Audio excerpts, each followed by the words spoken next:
पूरे ग्वाल बाल जाकर के गिरिराज की पूजा करते हैं। इंद्र को बहुत क्रोध उत्पन्न होता है। इंद्र अपने मेघों को बारिश के लिए कहता है, जाकर के मेघ खूब बारिश करते हैं। लेकिन भगवान ने क्या किया, गिरिराज पर्वत को उठा लिया और सब लोग उसके नीचे आते हैं। 7 दिन तक घनघोर वर्षा होती है, लेकिन 7 दिन के बाद भी जब इंद्र देखता है कि वहां पर तो धूल उड़ रही है, जल का कोई अता पता नहीं है, तो फिर अपनी गौ, जो कामधेनु गौ है, उनके दुग्ध से जाकर के पूरा सिंचन करता है, 7 बार प्रदक्षिणा करता है, भगवान को प्रणाम करता है, उनसे क्षमा मांगता है। और उसी दिन से ये प्रक्रिया प्रारंभ हुई गोवर्धन पूजा की। अब अगर हम मुहूर्त की बात करते हैं, पूजा के लिए इस बार का जो सुंदर मुहूर्त है वो 9:40 पर प्रातः प्रारंभ हो रहा है। ध्यान रखिएगा, प्रातः 9:40 से ये मुहूर्त प्रारंभ हो रहा है और पूरा दिन खैर ये मुहूर्त रहने वाला है। 9:40 से लेकर के और 12:20 का विशेष मुहूर्त है। इस समय पर श्रद्धा पूर्वक भगवान का पूजन करना, गोवर्धन भगवान की पूजा करना, भगवान कृष्ण की आराधना इत्यादि करना बहुत लाभप्रद होगा। और बाकी भगवान की आराधना के लिए किसी समय की आवश्यकता नहीं है। मुझे वो सुंदर शब्द याद आता है जब उद्धव जी गोपियों के पास जाते हैं और गोपियां कहती हैं, यहाँ दमदम पे होती है पूजा, सर झुकाने की फुर्सत नहीं है। तो भगवान की आराधना के लिए आप पूरे दिन श्रद्धापूर्वक 14 तारीख को गोवर्धन पूजा किया जाएगा। आप सब लोग ध्यान रखिएगा, 14 तारीख को दिन है जिस दिन गोवर्धन पूजा होगी।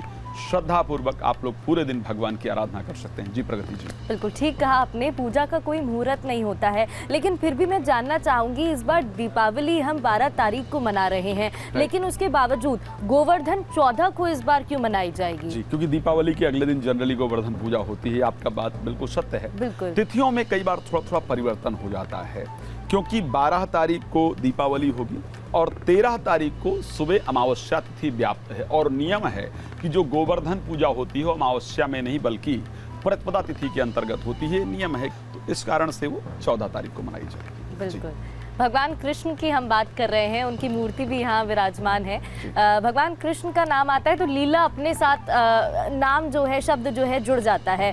कथा के बारे में आप बता रहे थे, पौराणिक कथा क्या है गोवर्धन की, उसे और विस्तार से बताइएगा। साथ ही आपने बताया जब गोवर्धन पर्वत को उन्होंने अपनी उंगली पर उठा लिया था, वो दृश्य क्या था, वो कथा क्या थी, एक बार वो भी विस्तार से बताइएगा। बहुत ही सुंदर दृश्य था वो। साधारण प्रज्ञा जी, वो साधारण दृश्य नहीं था, वो इस प्रकार का दृश्य है। मैंने उस कथा के बारे में वर्णन किया है। जब इंद्र की पूजा को लेकर के भगवान ने मना किया कि भाई इंद्र की पूजा तो नहीं की जाएगी, इंद्र की पूजा करने का कोई मतलब नहीं है, हम तंत्र पूजा को और अहंकारी की पूजा को हमारे यहाँ के लोग करें, ये स्वीकार्य नहीं है। तो सबने कहा कि देख भाई, अगर कान्हा तू छोटा सा है, तू कह रहा है, हम तेरी बात मानते हैं, लेकिन अगर इंद्र ने कुछ उत्पात मचाया तो उनसे सुरक्षा कौन करेगा? क्या तेरा वो गोवर्धन, तेरा वो गिरिराज सुरक्षा करेगा हमारी? तो बोले अब तक आंधी आया, तूफान आया, सुरक्षा कौन करता है? हमारी गाय कहाँ चरती है? गिरिराज की चोटी पर या तलहटी पर ही जाकर के चरती है ना। तो बोले हाँ, तो बोले उससे सुरक्षा करेंगे, कोई बात नहीं है। अब जैसे ही प्रारंभ हुआ, नारद जी ने जाकर के, नारद जी को इंद्र का अभिमान तोड़ना था, उसका अहंकार तोड़ना था, तो नारद जी ने जाकर के आ जाओ देखो, छोटे से बालक ने तुम्हारी पूजा बंद करा दी और आज गिरिराज की पूजा हो रही, और गिरिराज खुद बन करके बैठा है।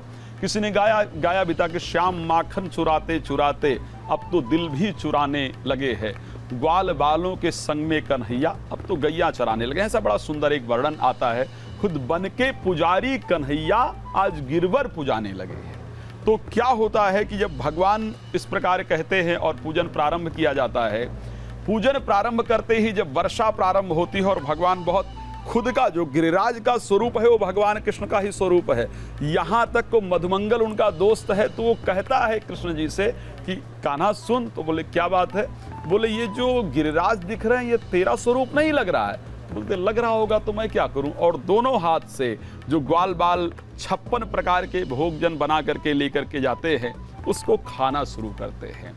अब जब इंद्र वर्षा करना प्रारंभ करता है, सब लोग त्राहि त्राहि करना प्रारंभ कर देते हैं।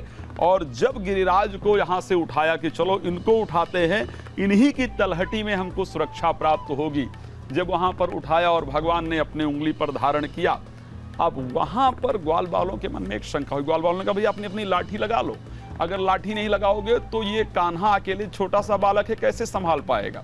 तो सबको लगा कि हमने संभाल रखा है गिरिराज को। तो भगवान से कहा सब ग्वाल बालों ने कि थोड़ी देर आराम कर ले लाला, थक गया होगा, हमने पकड़ रखी है। तो बोले अच्छा तुमने संभाल रखा? बोले हाँ हाँ हमने संभाल रखा है। तो बोले अच्छा ठीक है, मैं थोड़ा सा, जैसे उन्होंने थोड़ी सी उंगली ढीली की, गिरिराज नीचे आना प्रारंभ करते हैं, सब फुल कहते हैं अरे पकड़ पकड़ कान्हा, और भगवान कृष्ण पकड़ते हैं। वहाँ पर ग्वाल बाल और भी बहुत सारा प्रश्न करते हैं कि तुम्हें इतना बल कहाँ से आया। भगवान कहते हैं आप सबका सहयोग और माता यशोदा और नंद की कृपा से हमको ये बल प्राप्त हुआ। भगवान सबकी सुरक्षा करते हैं। अच्छा उस समय फिर इंद्र को लगा कि 7 दिन में तो सब बह गया होगा, बचे ही कहाँ होंगे कोई। इंद्र क्या करता है, अपने दूतों को भेजता, कहता जाओ और जा करके देखो सब बह गए यदुकुल वाले या बचे हैं। जा कर दे, बोले महाराज वहां तो धूल उड़ रही है। इसके पीछे एक बहुत लंबी कथा है, हम लोग इस कार्यक्रम में चर्चा करेंगे तो बहुत लंबा हो जाएगा। ऋषि अगस्त ने रामायुग में भोजन किया था। राम जी ने कहा था जब कृष्ण युग आएगा तो पानी पीना, तो जितनी बारिश हुई उतना सारा ऋषि अगस्त उस जल को जो है वो पी करके पीते रहे, तो वहाँ सारी धूल ही उड़ती रही। शेषनाग ने क्या किया, चारों तरफ से एक लाइन बना लिया।